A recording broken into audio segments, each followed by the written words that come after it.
que ha hecho posible de que yo esté aquí ahora dando esta charla. Para mí es un honor venir y a Cabra de Santo Cristo, porque me trae muy buenos recuerdos de cuando gané el concurso y después que también vine de jurado.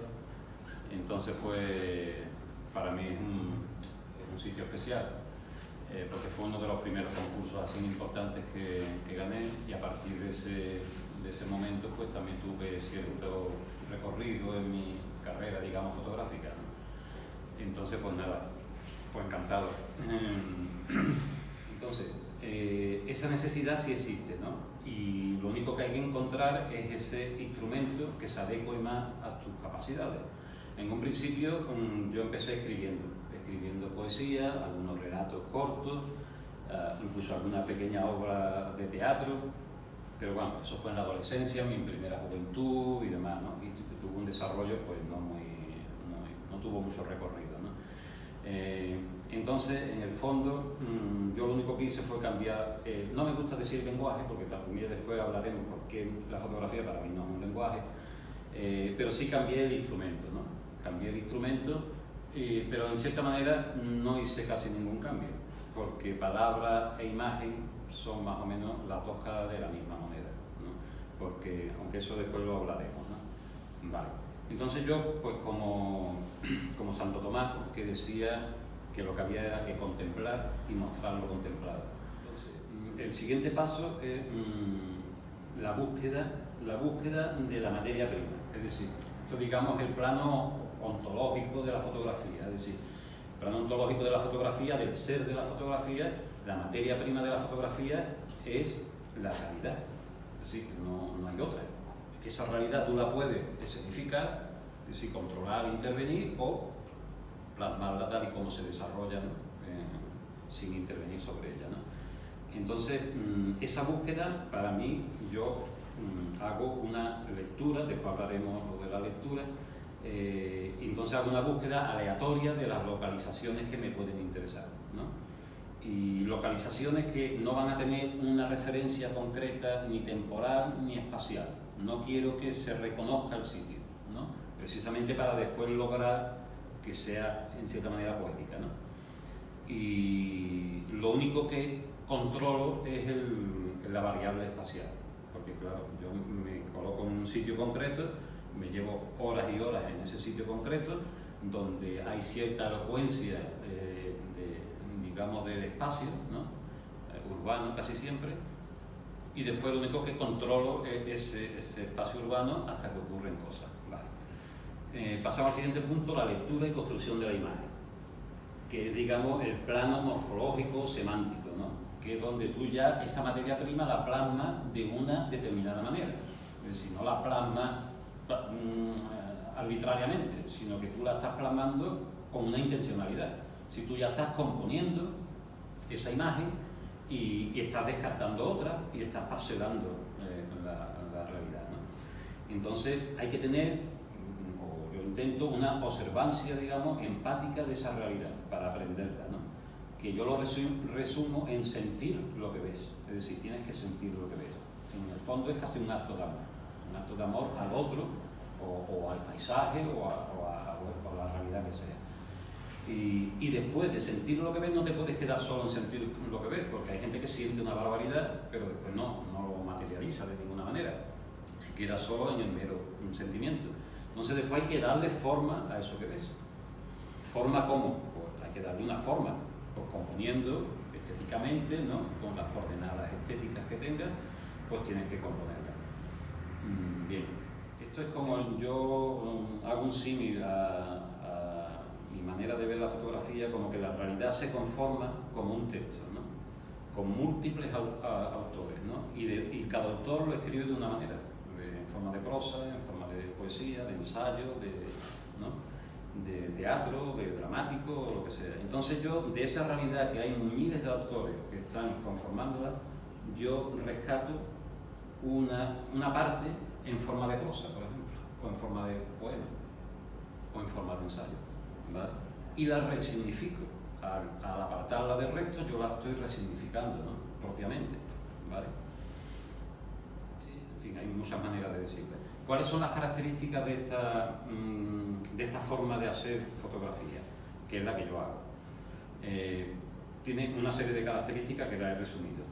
Primera, no altera la realidad fenoménica, es decir, que no intervienes en la realidad.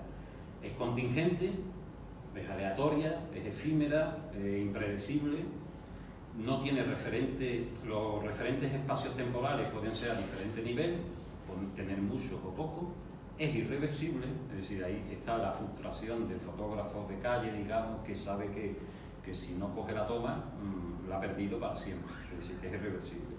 La otra manera de fotografía, del hacer fotográfico, sí es reversible, ¿no? Porque tú tienes el control.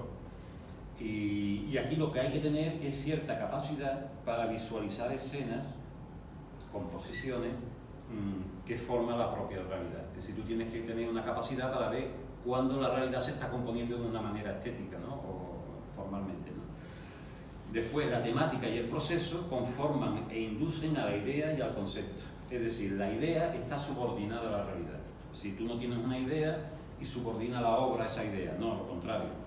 Este tipo de fotografía también es conceptual, aunque no sea conceptual motu propio, ¿no? Bien. ¿Cuáles son las propiedades de la fotografía, digamos, poética? Pues es de carácter universal, es decir, que todo el mundo la entiende, ¿no? O no la entiende, pero que no tiene ningún código secreto, ¿no? Que solamente el comisario o el de turno sepa distinguir, ¿no? Y sepa descifrarlo, ¿no? Y cada uno la percibe pues según la sensibilidad que tenga, ¿no? No describe, no registra, no documenta, no narra, solo sugiere y se deja entrever. Tiene mucha carga simbólica, alegórica, metafórica, y tiene multiplicidad de significados, ¿vale? No tiene espacios, referentes espacios temporales, como estas dos fotos, pues no se sabe ni dónde están. Bueno, esto parece una cortina, pero bueno. Tiene una capacidad de síntesis, como el poema, ¿no? El poema tiene capacidad de síntesis, ¿no? Unidad de efecto, ¿no? El puntum de Barthes, ¿no?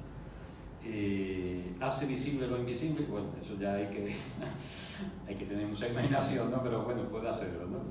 Y bueno, esas son más o menos las propiedades, ¿no? Bacon decía que había dos tipos de obras de arte. Una, las que te llegan directamente al sistema nervioso, ¿no? Y te pega una descarga, y otras que te llegan al intelecto, al cerebro, a través de una larga diatriba, ¿no? Lo que pasa es que yo esto lo veo como que están conjugados, es decir, tanto la sensibilidad o lo sensorial y lo cognitivo son inseparables. Son separables, son segregables, pero no son separables, están conjugados, ¿no? Porque tú puedes sentir a través de un pensamiento y lo contrario, una sensación te da un pensamiento, ¿no? Bien.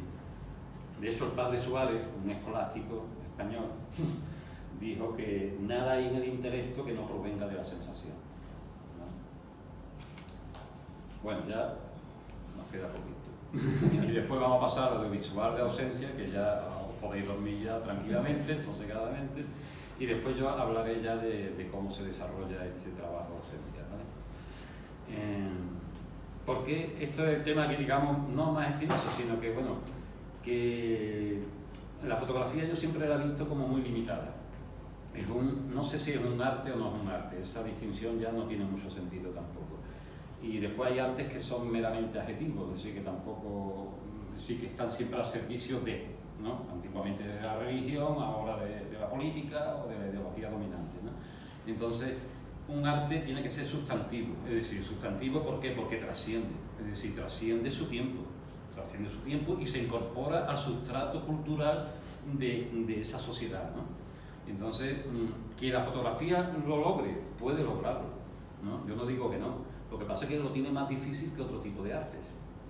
¿Por qué? Bueno, pues todo esto se resume a su vez en una cita que me encanta. La tarea del artista, fotógrafo, no es transformar el mundo tal y como el ojo lo ve, en un mundo de realidad estética, sino percibir la realidad estética dentro del mundo real y registrar de un modo fiel y no distorsionado el instante en que ese movimiento de creatividad alcanza su cristalización más expresiva. Nos hubiéramos ahorrado toda la conferencia y ya está. No tenía una idea premeditada del trabajo, ¿no? Como hay otros autores que lo tienen y la llevan a cabo, mejor o peor. Y después el proceso a veces te cambia, ¿no? Ese llevarlo a cabo. En mi caso es todo lo contrario, voy acumulando fotos, ¿no? Y le voy dando forma y al final saco un concepto de ese trabajo, ¿no?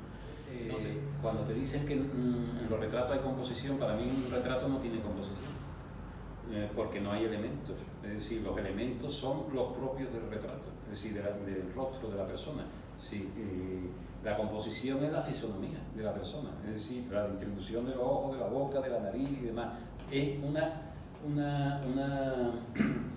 composición implícita, ¿vale? La sintaxis está dentro del rostro, ¿vale?